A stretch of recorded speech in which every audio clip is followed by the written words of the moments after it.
হ্যাঁ ভোট আর না ভোট বর্তমান বাংলাদেশে এই দুইটা শব্দ বা দুইটা কথা সবার মুখে মুখে। আসলে হ্যাঁ ভোটটা কি না ভোটটা কি? সরকারের তরফ থেকে বলতেছে হ্যাঁ ভোট দেওয়ার জন্য, আবার না ভোট দেওয়ার জন্য একটা অপশন রাখছে। এই বিষয়টা কিন্তু অনেকটা চিন্তার বিষয়। তবে একটা বিষয় এখানে খেয়াল করবেন, বাংলাদেশ যে এখন জাতীয় নির্বাচন হচ্ছে, নির্বাচনের দুইটা তিনটা বা 10টা দল আছে। জনপ্রিয় একটা দল হোক দুইটা দল হোক, তাদের কথা যদি একটু খেয়াল করেন, আপনি একটা জিনিস খেয়াল করেন, আমার পছন্দের ব্যক্তিকে আমি ভোট দিব। সে হইতে পারে জাতীয় পার্টি, হইতে পারে জামাত ইসলাম, হইতে পারে অন্য কোনো দল, হইতে পারে কিন্তু, বা জাতীয় পার্টি, বা ধরেন হচ্ছে দানের শীষ বা জামাত ইসলাম, তারা কিভাবে প্রচার করে, হ্যাঁ আমি বিগত সরকার থেকে দেশটাকে ভালো চালাবো, আমি এই কাজ করব। তারা এই দুর্নীতি করছে, আমি দুর্নীতিগুলো করব না, বা তাদের রেখে যাওয়া অসমাপ্ত কাজগুলো আমি করব। দুইটা দলের রাজনৈতিক কথাবার্তা ইশতেহার কিন্তু এরকম। সেই হিসাব করে বাংলাদেশের যে সাধারণ জনগণ তাদের পক্ষে বিপক্ষে একটা রায় দিবে। এটা কিন্তু একটা মানে একটা ধারাবাহিক যেটাকে বলে আর কি, এটা মেনে সবাই ভোট দিবে।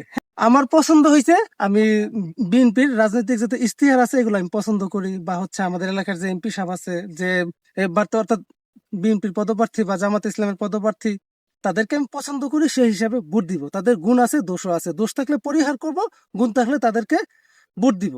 এইটাই হচ্ছে কিন্তু মূল বিষয়। এখন হ্যাঁ ভোটটা মানে কি, না ভোটটার মানে কি? সরকারের তরফ থেকে কিন্তু বারবার বলতেছে হ্যাঁ ভোট, হ্যাঁ ভোট দিন, হ্যাঁ ভোট দিন, আবার কিন্তু একটা না অপশনও রাখছে।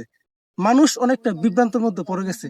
গ্রাম বাংলার আমি ভিডিওটা এখানে কেন বানাইছি জানেন? আনার উদ্দেশ্য হলো কি, এইসব অঞ্চলে যারা থাকে, গ্রাম অঞ্চলে, শহরের অনেকে জিনিসটা বোঝেন আসলে হ্যাঁ মানে কি।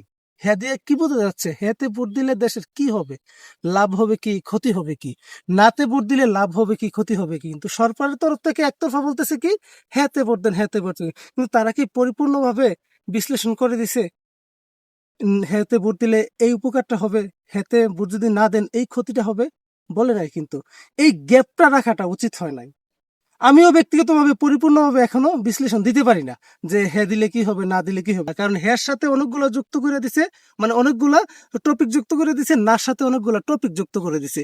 এই কারণে মানুষ বিভ্রান্ত হয়ে গেছে। আপনি যদি হ্যাঁতে ভোট দেন, আর ধরেন 5টা 6টা টপিক একসাথে হ্যাঁ বানাইছে, এই 5টা 6টার মধ্যে অনেকে একটা পছন্দ করবে না, অনেকে আরেকটা পছন্দ করবে। নাতেও 6 থেকে 7টা যুক্ত করে দিছে, অনেকে একটা পছন্দ করবে, অনেকটা একটা পছন্দ করবে না। একসাথে যুক্ত করে দেওয়ার কারণে অনেকে কিন্তু বিভ্রান্ত হয়েছে। আমার ভিডিওটা দেখে অনেকে হয়তো মন্তব্য করবেন, হ্যাঁ মানে এইটা ভাই, আপনি কি আসলে সঠিক বিশ্লেষণ করতে পারছেন? না কি কারণে হবে সেটাও কি সঠিক বিশ্লেষণ করতে পারতেছেন? অনেকে ইন্ডিয়া বানা দিচ্ছে, অনেকে পাকিস্তান বানা দিচ্ছে, কিন্তু আসলে বিশ্লেষণটা কি? সরকারের তরফ থেকে এই বিশ্লেষণটা করে দেওয়া দরকার ছিল। হ্যাঁ ও না, এই দুইটাই বিশ্লেষণ করা দরকার ছিল। বিএনপি জামাত দুইটা জনপ্রিয় দল, তারা ভোট করতেছে, তারা কিন্তু একটার একটার দোষ ধরতেছে, বা আরেকটার আমি আমার নিজ দলের গুণ বলতেছি, অপর দলের দোষ ধরতেছি। এই জিনিসটা কিন্তু হচ্ছে স্বাভাবিকভাবে, কিন্তু হ্যানার বিষয় কিন্তু এটা হচ্ছে না। এই দুয়াশা বা এই যে এটা গোলাটে অবস্থা, এটা রাখা সরকারের তরফ থেকে উচিত হয় নাই।